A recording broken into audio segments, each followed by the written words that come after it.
Hello dear learner, যারা হয়তো বাংলা পড়তে পারছেন, লিখতে পারছেন, ইংরেজিতে নাম লেখার কিছু সূত্র বা ইংরেজি পড়ার কিছু নিয়ম আমরা লিখে রেখেছি। আর এই নিয়মগুলো লেখা আছে স্বরবর্ণ। স্বরবর্ণের কি ইংরেজি রূপ হয় এবং স্বরচিহ্নের কি ইংরেজি রূপ হয় সেগুলো আমরা শিখব। তারপরে নেক্সট ধাপে আমরা শিখব ব্যঞ্জন বর্ণের কিছু রূপ। তো আমরা এখানে লিখে রেখেছি অ হবে এ দিয়ে অথবা ডাব্লিউ এ দিয়ে, আ এ দিয়ে হবে, হ্রস্ব ই আই দিয়ে হবে, দীর্ঘ ই ও আই দিয়ে লিখতে পারেন, হ্রস্ব উ ইউ দিয়ে, দীর্ঘ উ ইউ দিয়ে লিখতে পারেন। রি আর আই, রি আর আই, এ ই দিয়ে হবে, ওই এ আই দিয়ে হবে বা ও আই দিয়ে হতে পারে। সবচেয়ে বেশি হয় এ আই দিয়ে। ও হবে ও দিয়ে আর ও হবে ও ইউ। এবার আমরা স্বরবর্ণগুলো আমরা দেখে নিলাম। এবার স্বরচিহ্ন, এই বক্সের মধ্যে এখানে আছে স্বরচিহ্ন, আকার ওকার ঋষি দীর্ঘি এই সবগুলো। তো অকার হবে সবসময় এ দিয়ে। আমরা প্র্যাকটিক্যালি কয়েকটা নাম, স্থানের নাম বা কিছু ব্যক্তির নাম লিখে আমরা প্র্যাকটিস করে দেখিয়ে দেবো শেষের দিকে।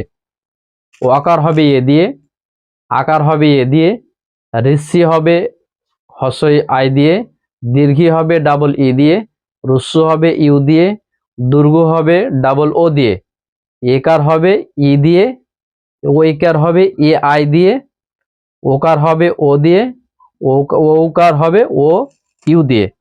এবার আমরা শিখব স্বর বর্ণ শিখা হয়ে গেল। এবার আমরা ব্যঞ্জন বর্ণগুলো শিখব। Now I am teaching the ব্যঞ্জন বর্ণ,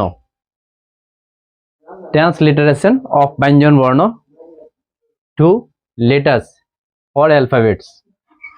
ক কে দিয়ে হবে, কিউ দিয়ে হবে, খ কে এইচ দিয়ে, গ জি দিয়ে, ঘ জি এইচ দিয়ে, ওয়া এন দিয়ে, চ সি এইচ দিয়ে হবে, ছ সি ডাবল এইচ, বর্গীয় জ জে অথবা জেড দিয়ে, ঝ জে এইচ, ইও এন দিয়ে, টি হবে ট দিয়ে, টি ট টি দিয়ে, ঠ টি এইচ, ড ডি, ঢ ডি এইচ,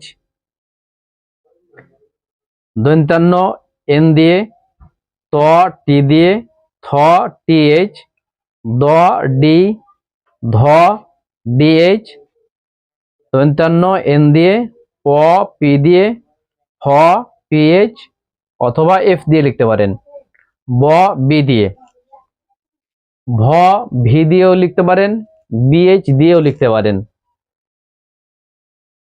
ম এম দিয়ে, অন্তস্থ জ জে দিয়ে, র আর দিয়ে, ল এল দিয়ে, তালব্য স এস এইচ, মূর্ধন্য স এস ডাবল এইচ, দন্ত স এস, হ এইচ, ডয়বিন্দুরা আর দিয়ে, ঢয়বিন্দুরা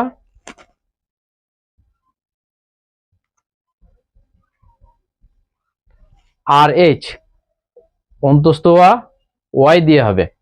এবার খণ্ড ত টি, অনুস্বর এন, বিসর্গ এইচ আর চন্দ্রবিন্দু হলো এন দিয়ে।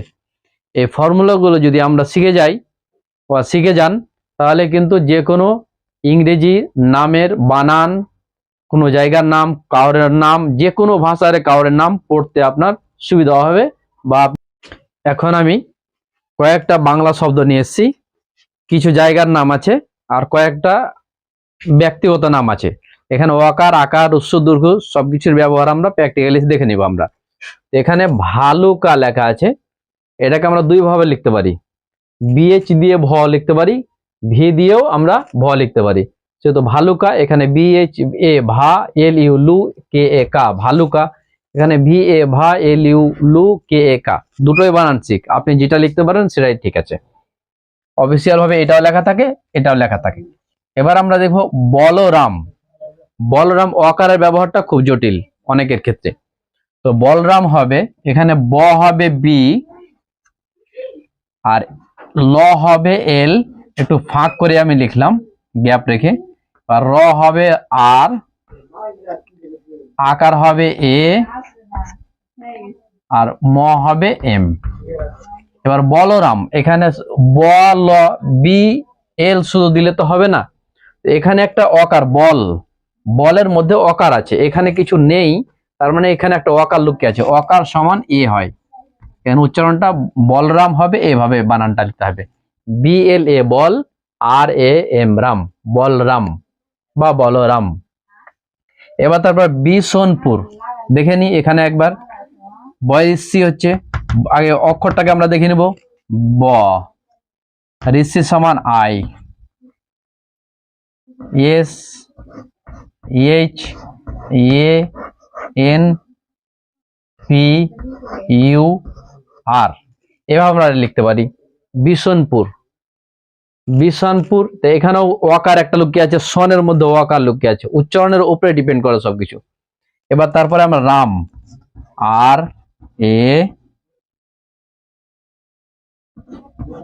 এটা সহজ বানান রাম, আর র আকার এ ম এম রাম। এবার আমরা দেখব কমলনাথ, কমলনাথ ক, একবার উচ্চারণ হচ্ছে মল, তো কয়ের ক দিয়ে দিলাম, কয়ে একবার, কয়ের মধ্যে কিন্তু কয়ের মধ্যে আকার ওকার কিছু নাই, তার মানে এখানে একটা ওয়াকার লুকিয়ে আছে, মল, কমল, মলে আবার এখানে একটা ওয়াকার লুকিয়ে আছে, অ্যাকচুয়ালি হচ্ছে ইংরেজিতে হচ্ছে Kamal Nath, N A T H. তারপরে আমরা দেখে নেব শেষ নামটা শামসুল, দন্ত স হবে এস, আকার হবে এ, ম হবে এম, শামসুল, এস ইউরুসু এল ল, শামসুল। তো আপনারা এভাবে যদি প্র্যাকটিস করেন, অবশ্যই আপনারা যে কোনো স্থানের নাম, যে কোনো নাম, ইংরেজি কিছু কিছু শব্দও আমরা পড়তে শিখবো। Thank you.